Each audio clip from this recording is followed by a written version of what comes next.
لله الحمد. الله أكبر كبيرا والحمد لله كثيرا وسبحان الله بكرة وأصيلا. الله أكبر الله أكبر. لا إله إلا الله والله أكبر الله أكبر ولله الحمد. الله أكبر كبيرا والحمد لله كثيرا وسبحان الله بكرة وأصيلا. الله أكبر الله أكبر. لا إله إلا الله والله أكبر الله أكبر ولله الحمد. الله أكبر كبيرا والحمد لله كثيرا وسبحان الله بكرة وأصيلا. الحمد لله الحمد لله رب العالمين والعاقبة للمتقين والصلاة والسلام على سيدنا ومولانا محمد النبي الأمين المكين الكريم الحنين الرؤوف الرحيم وعلى آله وأصحابه أجمعين. أما بعد فقد قال الله سبحانه وتعالى في القرآن الكريم: بسم الله الرحمن الرحيم.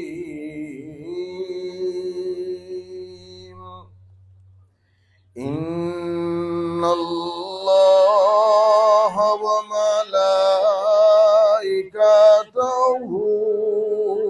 يصلون على النبي يا أيها الذين آمنوا صلوا عليه وسلموا تسليما. اللهم صل على سيدنا مولانا محمد وعلى آل سيدنا مولانا محمد. أكبادنا مجروحة من سيف هجر المصطفى.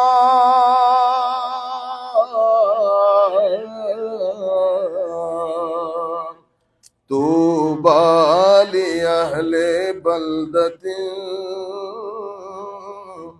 فيها النبي المحتشم.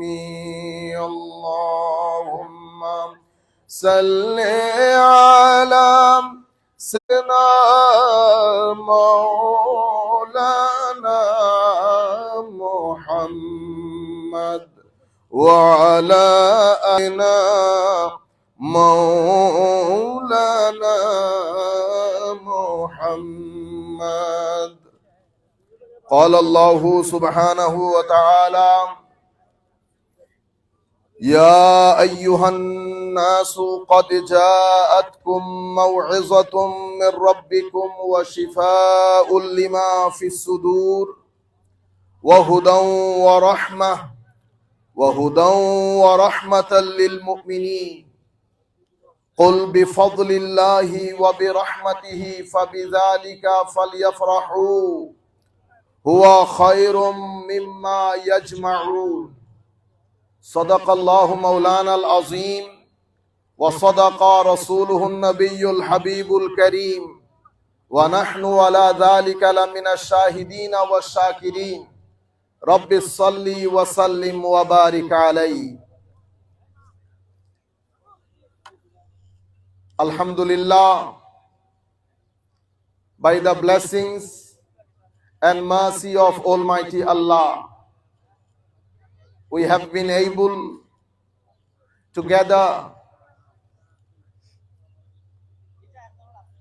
for Eid al-Adha 225,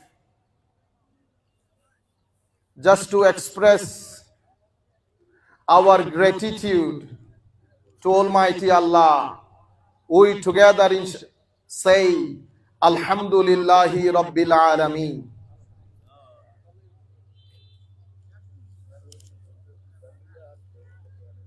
Salutations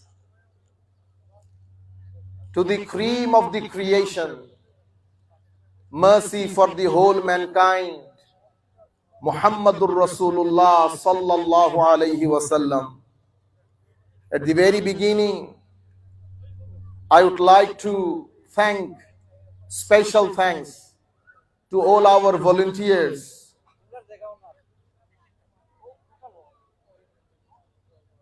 who helped us a lot to arrange today's Eid Jamaat in this oval park. We pray to Almighty Allah. May Almighty Allah bless you all. May Almighty Allah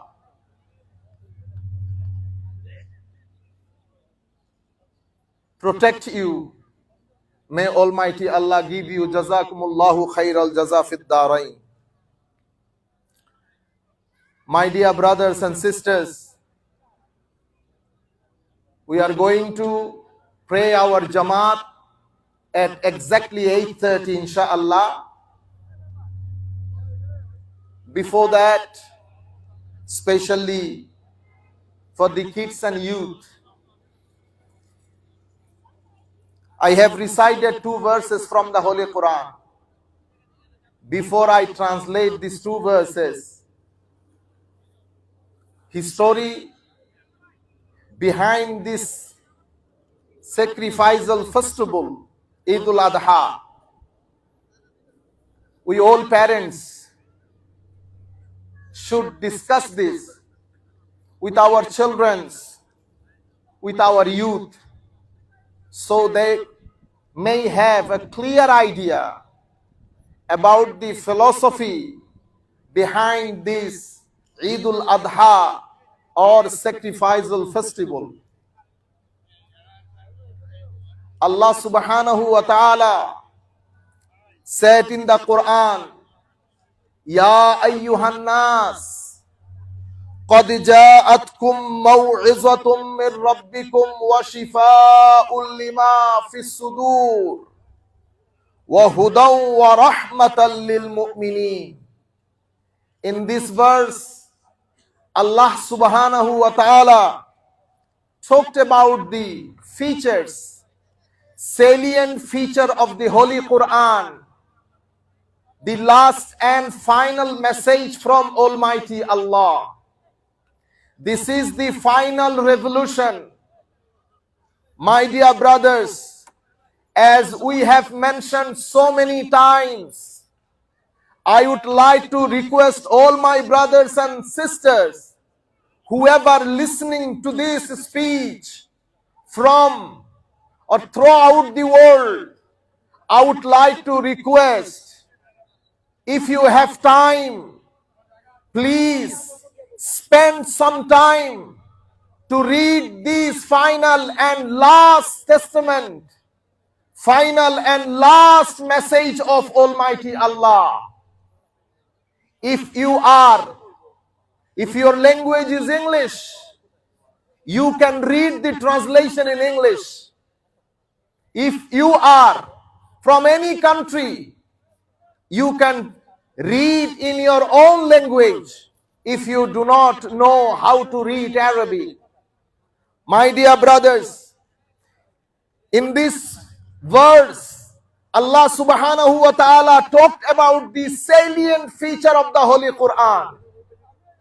Allah said, "Oh humanity," He is not talking to Muslim.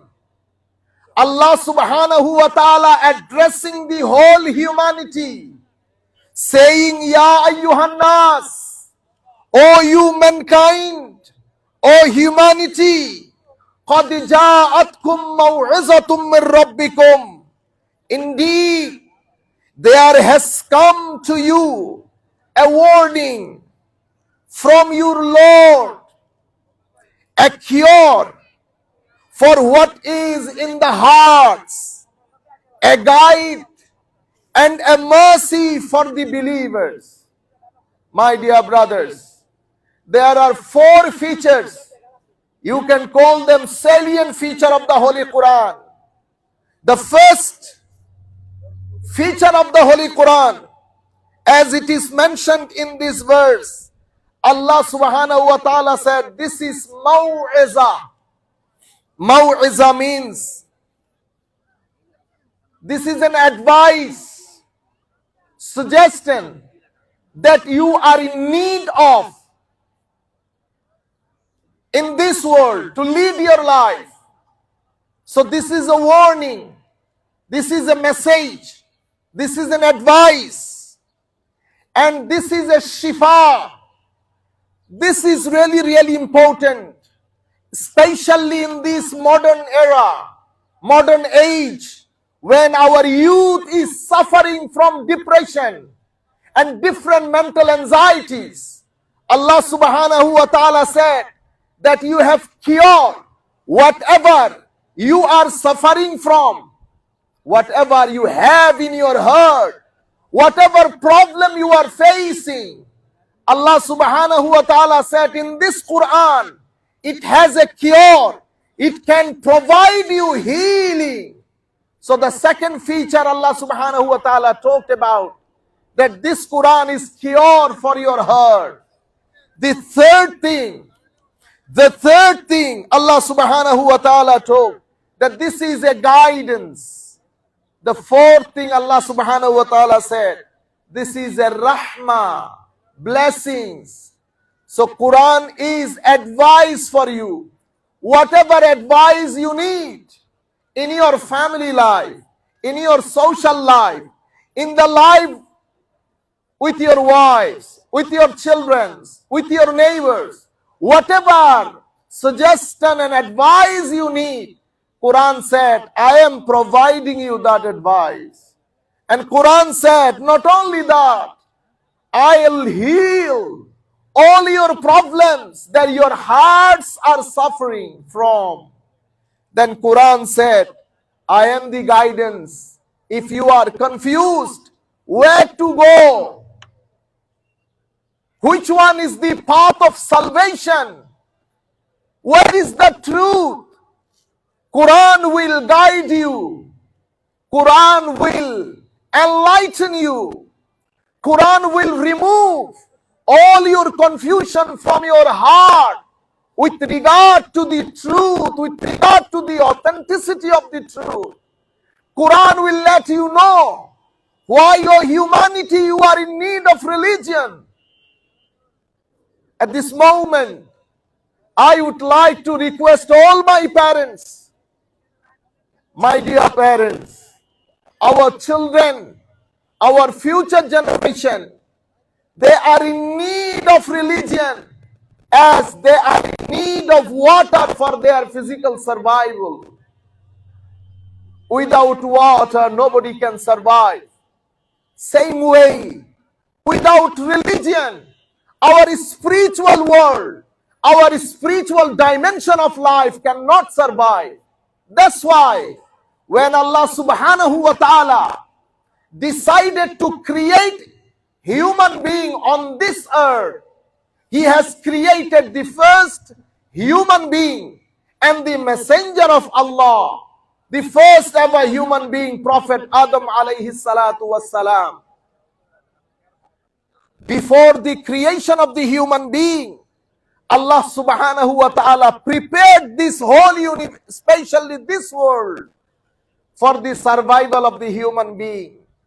He has arranged foods, water, minerals, whatever we are in need for our survival.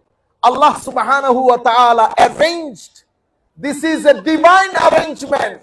Whatever you need, this earth is producing all foods, fruits and vegetation, whatever we need for our survival. My dear brothers, at the same time, not only food and fruit, because human being is combination of both. Human is physical being as well as a spiritual being. That's why Allah subhanahu wa ta'ala had arranged our spiritual food as well for our spiritual survival. Because if there is no balance, if we are failed to balance between the spiritual dimension of our life as well as physical dimension of our life, then so many problems will be arising. So many problems we will have to face as we are facing right now. That's why Allah subhanahu wa ta'ala sends so many prophets and messengers for the guidance of the mankind. Then Allah subhanahu wa ta'ala said, وَلَكُمْ فِي الْأَرْضِ مُسْتَقَرٌّ وَمَتَاعٌ إِلَى حِينٍ. Then Allah subhanahu wa ta'ala said, فَإِمَّا يَأْتِيَنَّكُم مِّنِّي هُدًى فَمَنْ تَبِعَ هُدَايَ فَلَا خَوْفٌ عَلَيْهِمْ وَلَا هُمْ يَحْزَنُونَ. If you want to have a life where there will be no depression and mental anxiety, Allah subhanahu wa ta'ala said, you must have to connect it to the prophets. You must have to connect it to the divine messages. This is the only way to protect yourself from mental anxieties, and no other way, my dear brothers. Allah subhanahu wa ta'ala, our brother is coming. I would like to request all my brothers, please come quickly. Inshallah, in 1 to 2 minutes, we will stand up for our prayer.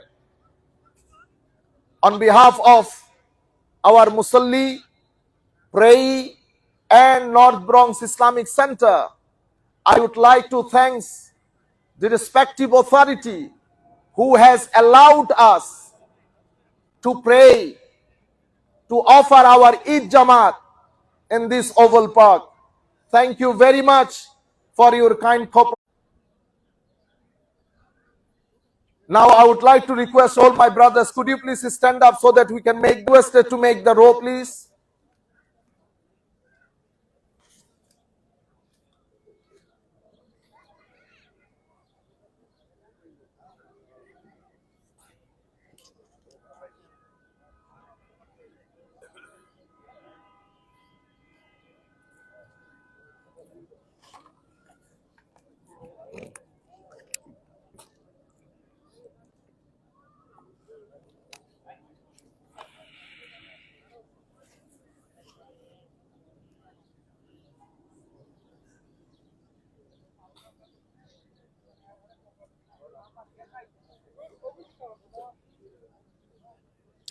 My dear brothers and sisters, we are going to pray this Eid Jamaat as we pray it in Eid al-Fitr with 6 takbir. There will be 6 extra takbir. Imam in the first rakat, Imam after Sana and Ta'awuz, Imam will offer 3 takbir. In every takbir, you raise your hand and leave it as it is. Allahu Akbar, like that. Allahu Akbar. And the third takbir, Allahu Akbar. Then Imam will recite the qira'ah. This is how we finish the first takbir. So in the first rakat, we will offer 3 extra takbirs before the qira'at. And in the second rakat, inshallah, we will offer the extra takbir after the qiraat. So no need to look right, left, inshallah. After the qiraat, when I finish the qiraat in the second rakah, don't go to ruku. I will say extra 3 takbir. Allahu Akbar, raise your hand and leave. Allahu Akbar, raise your hand and leave. Allahu Akbar, raise your hand and leave. And then we will go to ruku. After the Jamaat, inshallah, we will have khutbah and then qiyam, milat and munajat.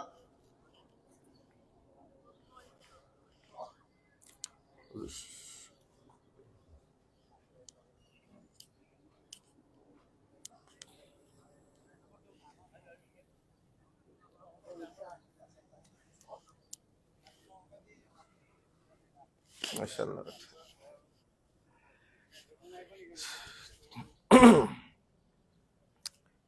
আমরা জামাত শুরু করতেছি. We are going to start our জামাত.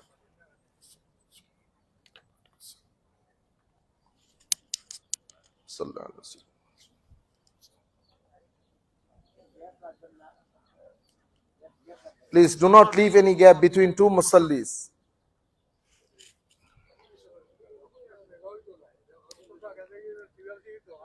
না, একটু জায়গা দিয়ে দেন, একটু বিসমিল্লাহ বিসমিল্লাহ উসবুর। মাশাআল্লাহ মাশাআল্লাহ। আপনারা জওয়ানদের সাথে দাঁড়ান, মুরব্বিয়ানে কেরামকে ডিস্টার্ব করিয়েন না, জওয়ানদের সাথে দাঁড়ান।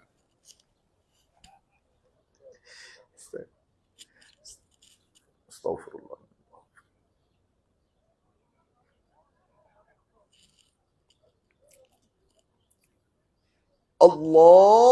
আল্লাহু আকবার।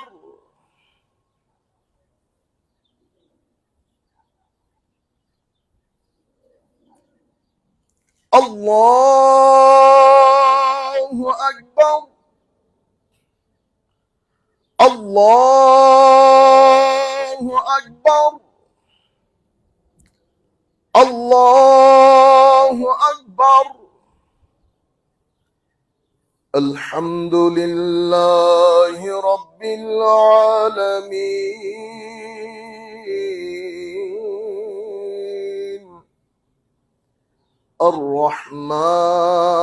Ar-Rahmanir Rahim.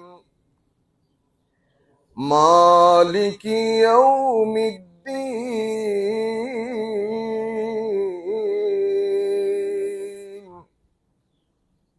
Iyyaka na'budu wa iyyaka nasta'in.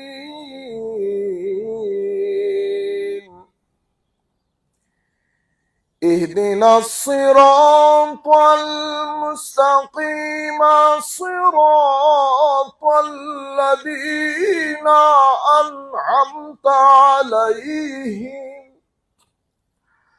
غير المغضوب عليهم ولا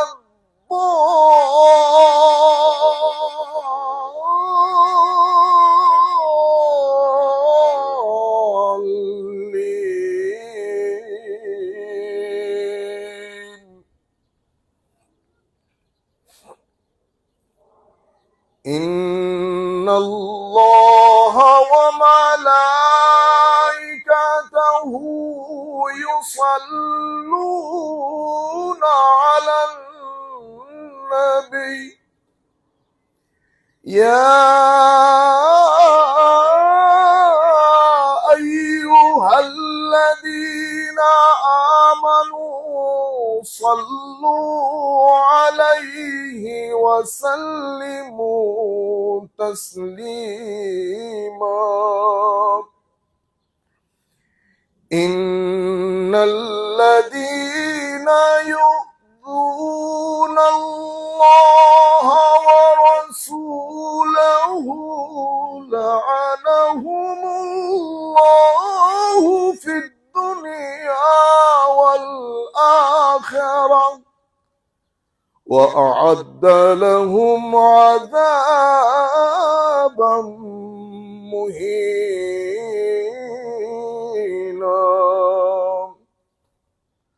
والذين يؤذون المؤمنين والمؤمنات بغير ما اكتسبوا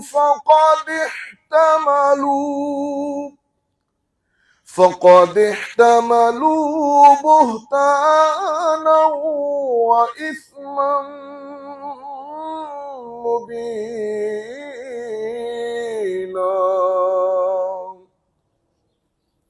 الله أكبر.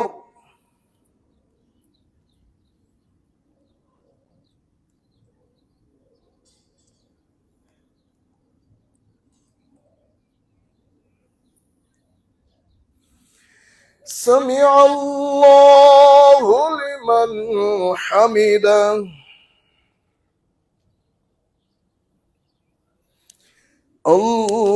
الله أكبر.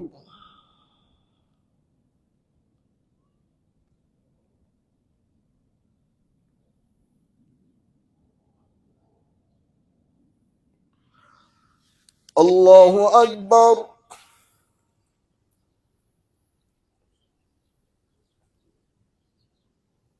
الله أكبر.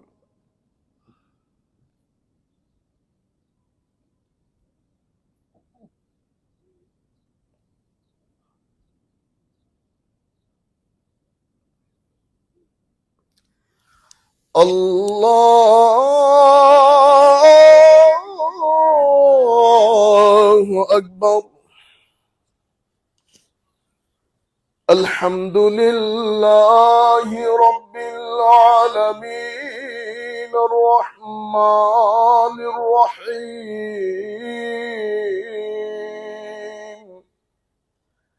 مالك يوم الدين. إياك نعبد وإياك نستعين.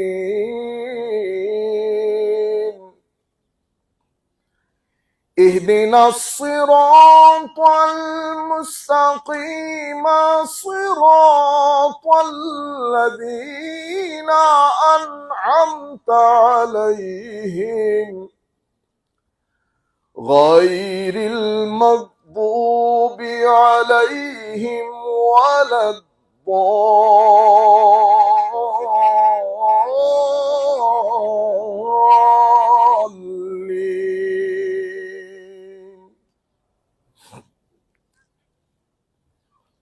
هو الله الذي لا إله إلا هو عالم الغيب والشهادة هو الرحمن الرحيم.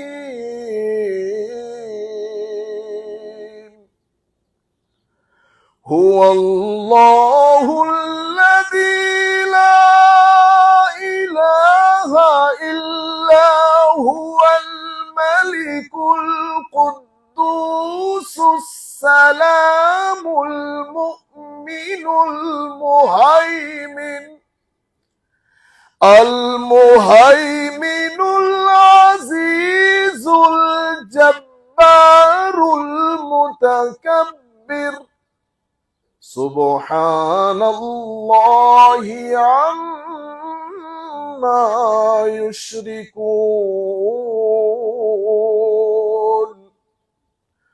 هو الله الخالق البارئ المصور له الأسماء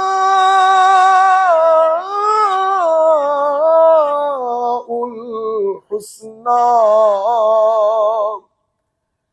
يسبح له ما في السماوات والأرض وهو العزيز الحكيم.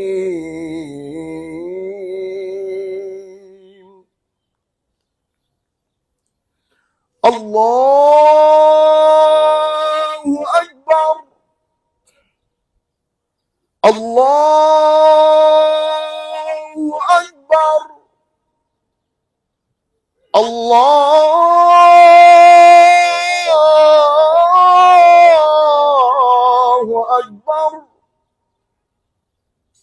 الله أكبر.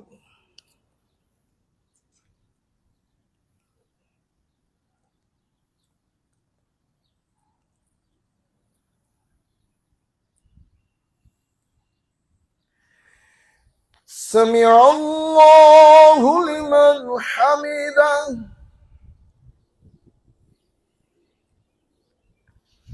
الله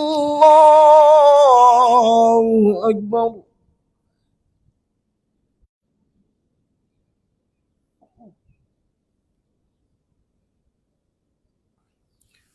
الله أكبر.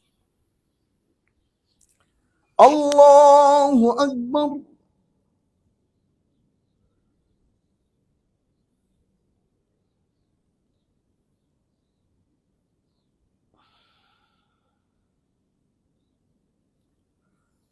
الله أكبر.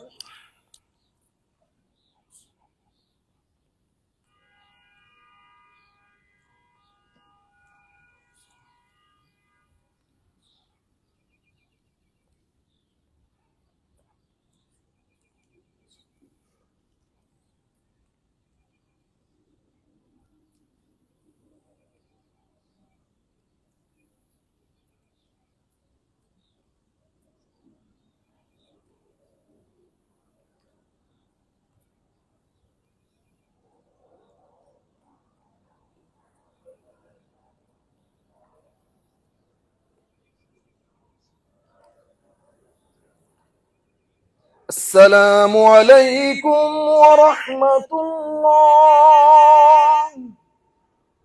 السلام عليكم ورحمة الله.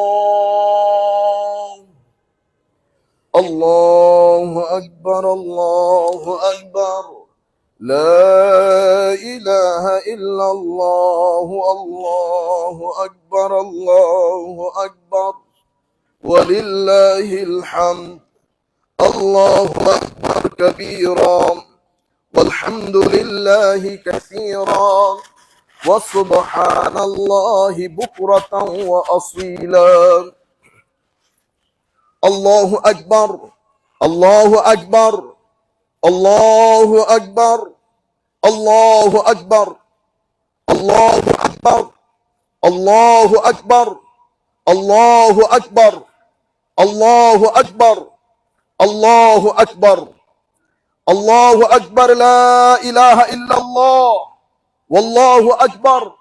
الله أكبر ولله الحمد.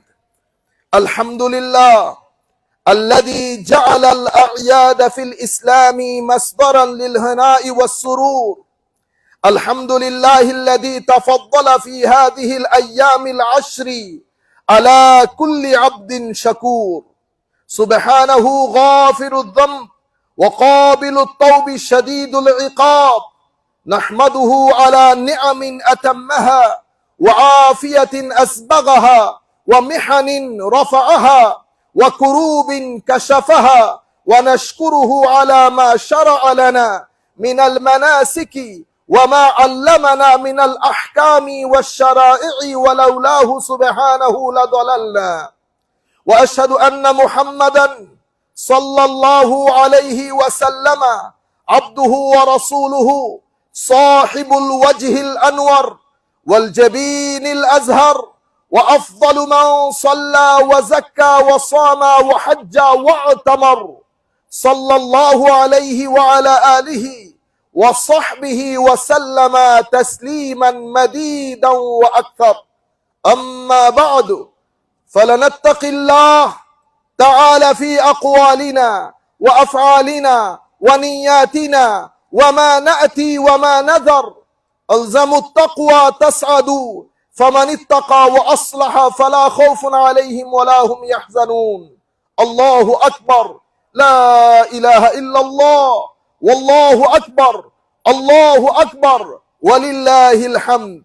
معاشر المسلمين والمسلمات، اتقوا الله تعالى حق التقوى وراقبوه في السر والنجوى وتسودوا فإن خير الزاد التقوى. العيد من أعظم المنن التي امتن الله بها على عباده لإظهار الفرح والسرور والأنس والحبور قل بفضل الله وبرحمته فبذلك فليفرحوا هو خير مما يجمعون وإنا لكل أمة أعيادا تحتفي بها وهذا عيدنا الذي يميزنا عن أعياد غيرنا. أيها المسلمون، لقد شرع الله لنا في هذا اليوم المبارك ذبح الأضاحي تقربا لله وزلفى. قال سبحانه وتعالى: قل إن صلاتي ونسكي ومحياي ومماتي لله رب العالمين لا شريك له وبذلك أمرت وأنا أول المسلمين. ضحوا عباد الله وطيبوا نفسا بضحاياكم واذكروا الله على ما رزقكم وهداكم، فإنه ما عبد الله في يوم النحر بمثل إراقة الدم الأضاحي، وإن الدم لا يقع من الله بمكان قبل أن يقع على الأرض. عباد الله، لا يصعد إلى الله اللحم، الله غني عنا وعن لحومنا، لن ينال الله لحومها ولا دماؤها ولكن يناله التقوى. العيد مظهر من مظاهر وحدة الأمة المسلمة، تذوب فيه الفوارق وتتلاشى عصبية العروق، فالغني والفقير والعربي والأعجمي يهتفون بلسان واحد: الله أكبر، الله أكبر، لا إله إلا الله، الله أكبر، الله أكبر، ولله الحمد. نسأل الله سبحانه وتعالى أن يتقبل منا أجمعين وأن يتوب علينا إنه أرحم الراحمين. نفعني الله وإياكم بالقرآن العظيم وبهدي سيد المرسلين. أقول قولي هذا وأستغفر الله لي ولكم ولسائر المسلمين من كل ذنب وخطيئة فاستغفروه إنه هو الغفور الرحيم.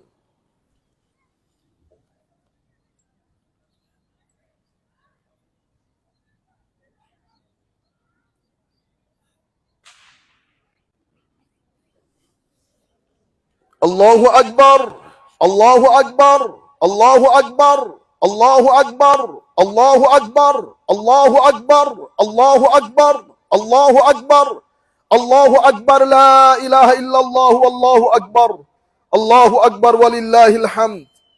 الله أكبر كبيرا والحمد لله كثيرا وسبحان الله بكرة وأصيلا. أما الوجود بفضله ووسع الخلق برحمته، وأشهد أن لا إله إلا الله وحده لا شريك له، وأشهد أن سيدنا ونبينا محمدا عبد الله ورسوله. اللهم صل وسلم وبارك على سيدنا ونبينا محمد وعلى آله وصحبه الطيبين الطاهرين وعلى من تبعهم بإحسان إلى يوم الدين. عباد الله، فإني أوصيكم ونفسي بتقوى الله العلي العظيم فاتقوه واعلموا أمركم بأمر عظيم، أمركم بالصلاة والسلام على نبيه الكريم، فقال: إن الله وملائكته يصلون على النبي يا أيها الذين آمنوا صلوا عليه وسلموا تسليما. اللهم فصل وسلم وبارك على سيدنا محمد وعلى آله وأزواجه وذرياته وأصحابه كما صليت وسلمت وباركت على سيدنا إبراهيم وعلى آل سيدنا إبراهيم في العالمين إنك حميد مجيد.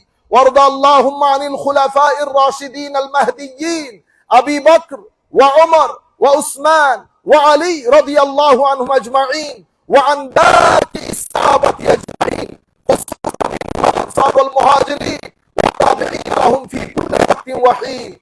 أيها المسلمون، تقبل الله طاعتكم وصالح أعمالكم وصيامكم وصدقاتكم ودعاءكم وضحاياكم وضاعف حسناتكم وجعل عيدكم مباركة وأيامكم أيام السعادة وهناء وفضل وإحسان. وأعاد الله علينا وعلى المسلمين من بركات هذا العيد وجعلنا في القيامة من الآمنين السالمين وحشرنا تحت لواء سيد المرسلين صلوات الله وسلامه عليه فاللهم آت نفوسنا تقواها وزكاها أنت خير من زكاها اللهم إنا نعوذ بك من الجبن والبخل ونعوذ بك من علم لا ينفع ومن نفوس لا تشبع ومن قلوب لا تخشى ومن دعوات لا يستجاب لها اللهم إنا نسألك الهدى اللهم إنا نعوذ بك من زوال نعمتك وتحول عافيتك وفجاءة نقمتك وجميع سخطك اللهم زدنا ولا تنقصنا وأكرمنا ولا تهنا واعطنا ولا تحرمنا وآثرنا وآثر علينا وارض عنا وعن والدينا وجميع المسلمين اللهم إنا نسألك المغفرة والتقوى والاستمساك بالعروة الوثقى نسألك الثبات حتى الممات يا أرحم الراحمين سبحان ربك رب العزة عما يصفون وسلام على المرسلين والحمد لله رب العالمين عيد مبارك عيد مبارك عيد مبارك وكل عام وأنتم بخير جزاكم الله خير الجزاء في الدارين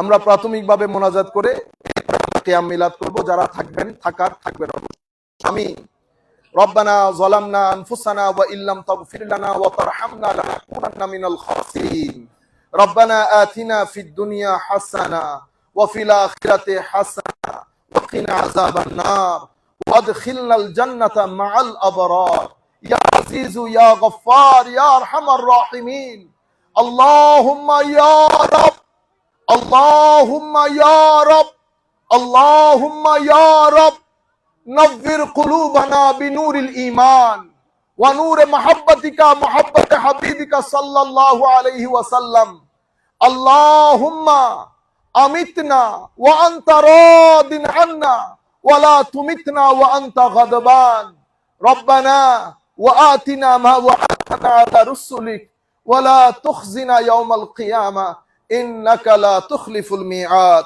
وصلى الله تعالى على خير خلقه محمد وعلى آله وأصحابه أجمعين واجعل آخر كلامنا من الدنيا عند سكرة الموت شهادة أن لا إله إلا الله محمد رسول الله صلى الله عليه وسلم সবাই দাঁড়িয়ে যান একটু কিয়াম করব ইয়া নবী সালাম আলাইকা ইয়া রাসূল سلام عليك يا حبيب سلام عليك صلوات الله عليك أيها مبعوث فينا جئت بالأمر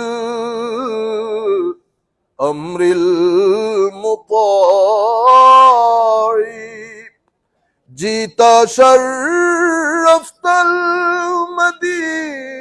المدينة مرحبا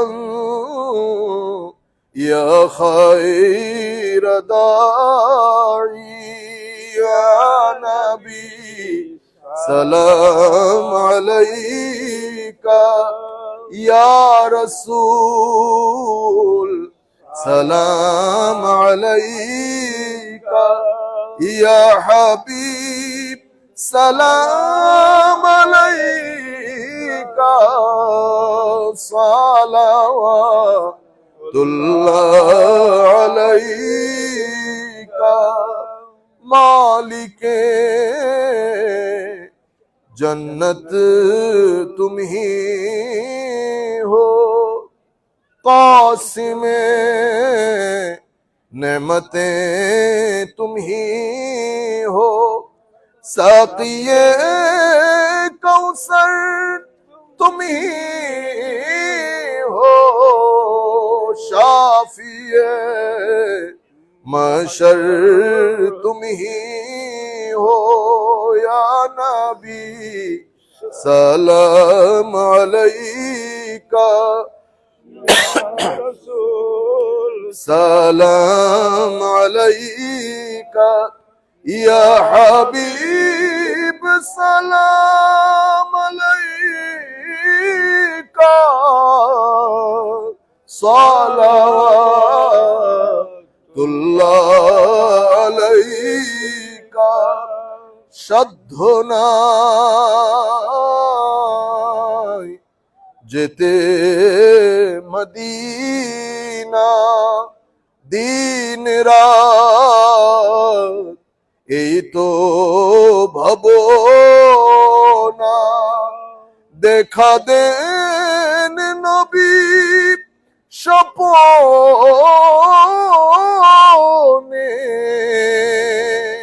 এই আরজ আপনার চরণে, ইয়া নবী সালাম আলাইকা, ইয়া রাসূল সালাম আলাইকা, ইয়া হাবিব সালাম আলাইকা, সালাওয়াতুল্লাহ আলাইকা। বালাগাল উলা বিকামালিহি কাশাফাদ দুজা বিজামালিহি, হাসনাত জামিউ খিসালিহি, সাল্লু আলাইহি ওয়া আলিহি। আল্লাহুম্মা আমিন। ইয়া আল্লাহ, ঈদের জামাতের পরে মাওলাই করিম পার্কে আপনার প্যারা রাসূলের দরবারে সালাতু সালাম আরজ করলাম, ঈদের জামাত পড়লাম, যেভাবে আপনি তৌফিক দিয়েছেন মাওলা। আল্লাহ, আমরা ছোট বড় নারী পুরুষ নির্বিশেষে ঈদের জামাতের পরে আপনার আজিম দরবারে হাত তুলেছি আল্লাহ। মাওলা, লাখো ভাই আমাদের এখন আরাফা থেকে জামারাতের দিকে দল বদল ছুটে চলছে মাওলা। তাদের দিকে তাকিয়ে, আপনার মেহমানদের দিকে তাকিয়ে আল্লাহ আমাদের এই হাতগুলো আপনার দরবারে কবুল করে নেন মাওলা। আল্লাহ, যা কিছু আদায় করেছি, সালাতু সালাম পড়েছি মহব্বতের সাথে, এর সওয়াব মাওলাই করিম যা আপনি দান করেছেন, ভুল ত্রুটি ক্ষমা করে মাওলা আমাদের সকলের পক্ষ থেকে সোনার মদিনায় পৌঁছিয়ে দিন। আদম আলাইহিস ইসলাম থেকে ঈসা আলাইহিস ইসলাম পর্যন্ত সমস্ত আম্বিয়া মুরসালিন, সাহাবায়ে কেরাম, আলে বাইতে রাসূল, উশাকে রাসূল, আহবাবে রাসূল, আনসারে রাসূল, মুহাজিরে রাসূল সাল্লাল্লাহু আলাইহি ওয়াসাল্লাম, তাবেঈন, আতবাউত তাবেঈন, আইম্মা মুজতাহিদিন, আউলিয়া সালেহিন, মাশায়েখে সালাসিল তরিকত, আইম্মায়ে মাযাহিব আরবাআ, আইম্মাতুত তাফাসির, আইম্মাতুল কুরআন, আইম্মাতুল হাদিস, আইম্মাতুল ফিকহ, আইম্মাতুত তাসাউফ, জামিঈ আইম্মাতুল মুসলিমিন, যারা যেখানে শায়িত আছে প্রত্যেকের নামে নামে আমাদের এই সওয়াবটুকু পৌঁছিয়ে দেন। বাংলার জমিনে যেই সমস্ত ওলি, বুজরগ, আলেম, কামেল, তলাবাই দ্বীন, জাকিরিন, সালেহিন, বিশেষ করে হযরতে শাহজালাল ইয়ামানি রাদিয়াল্লাহু আনহু সহ উনার যেই সমস্ত সঙ্গী সাথী গিয়ে আমাদের বাপদাদাদেরকে মুসলমান বানিয়েছেন, প্রত্যেকের নামে নামে আমাদের এই সওয়াবটুকু পৌঁছিয়ে দেন আল্লাহ।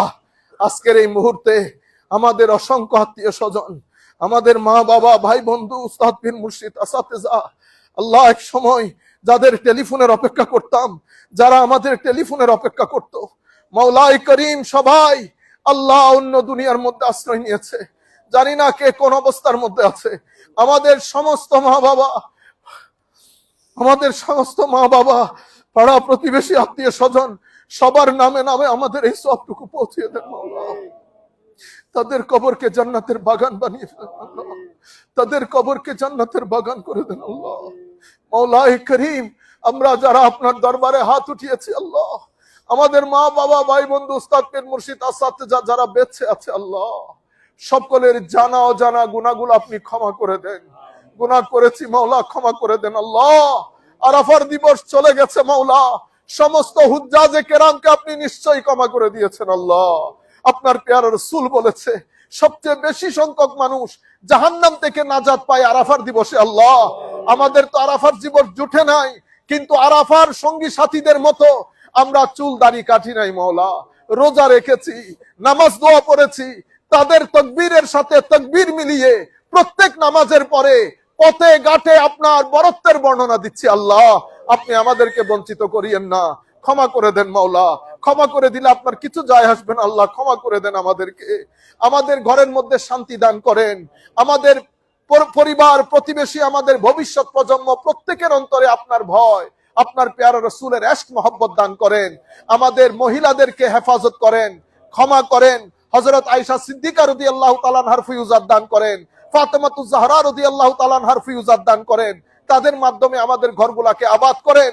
আমাদের মধ্যে যারা অসুস্থ শিফায়ে আজেলা কামেলা কুল্লিয়া দান করেন। মাওলাই করিম, যারা যেভাবে ঋণগ্রস্ত আছে, বিপদগ্রস্ত আছে, প্রত্যেকে আপনি আপনার হেফাজতের চাদরে, রহমতের চাদরে আবৃত করে নেন। আমাদেরকে হঠাৎ মৃত্যু, গুলিছুরির মৃত্যু থেকে হেফাজত করেন, ইজ্জতের জিন্দেগি নসিব করেন, ইমানের উপর মৃত্যু দান করেন, কবরে হাসরে আপনার পেয়ারা রাসূলের সাহারা দান করেন। যেদিন যাব লাখ মানুষ আমাদের জানাজায় দাঁড়িয়ে যেন আমাদের সাক্ষী দেয় আমরা ভালো মানুষ ছিলাম। মাওলাই করিম, জানি না এই আওয়াজ কখন পৃথিবী থেকে উঠে যায় মাওলা, যখনই যাবে যেন ইজ্জতের সাথে হয়, ইমানের সাথে হয় মাওলা। আমাদের প্রত্যেকের উপর দয়া করেন, আমাদের ছেলে সন্তান, আমাদের আওলাদদের উপর দয়া করেন। কিয়ামত পর্যন্ত আমাদের নসলের মধ্যে কোন গুস্তাখ রাসূল যেন পয়দা না হয়, কোন আপনার অস্বীকারী যেন পয়দা না হয়। মাওলাই করিম, জমিনে মুমিনের সংখ্যা যতই কম হোক, আমাদের নসল যেন বাদ না পড়ে মাওলা।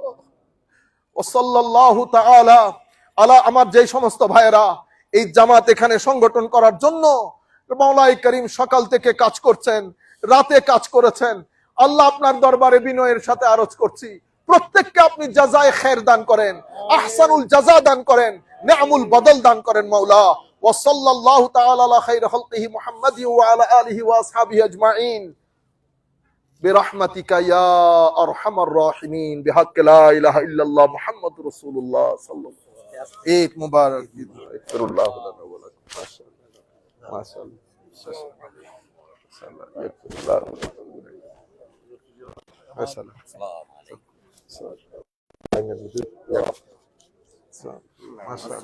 ভালো আছে?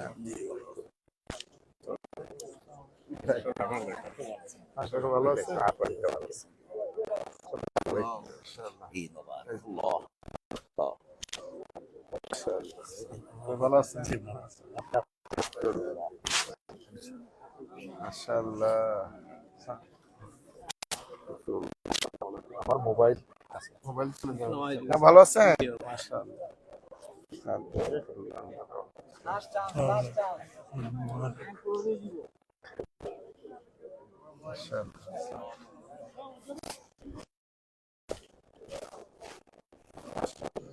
ভালো আছে?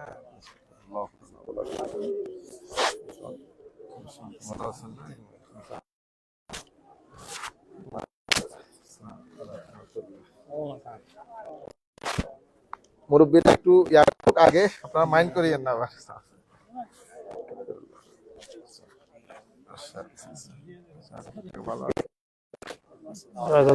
ভালো আছেন?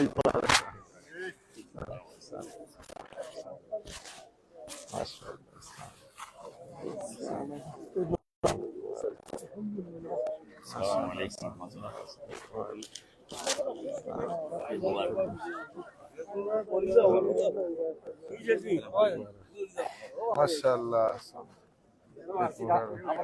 ভালো আছেন? আসসালামু আলাইকুম। মাশাআল্লাহ। How are you? Good, মাশাআল্লাহ। আসসালামু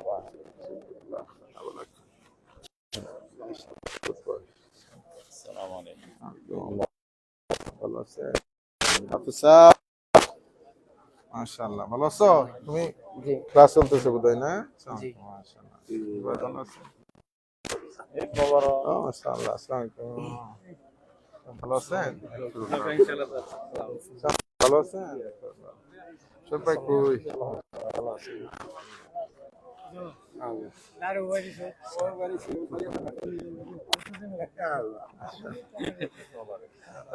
আসসালামু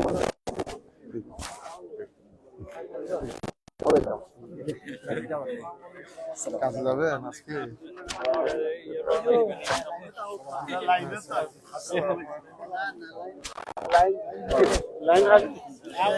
একটু দাঁড়া।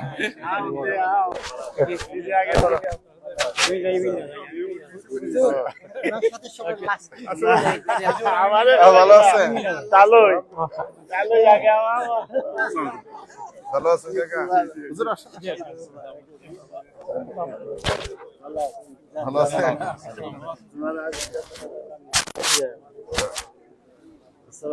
হুজুর ভালো আছেন?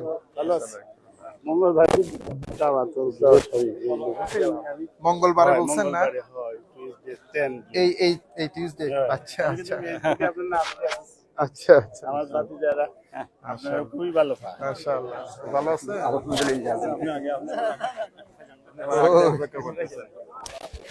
ভালো আছেন? জি জি আমাদের বাইক না হ্যাঁ কখন আসছে? আচ্ছা আচ্ছা এখানে। হ্যাঁ মাশাআল্লাহ। ভালো। মাশাআল্লাহ। এখানে থাকে? ভালো আছেন না? এটা এত লম্বা হইলে কেমন হবে না? হ্যাঁ এত লম্বা হইলে তো ঝামেলা। ভালো আছেন? আলহামদুলিল্লাহ।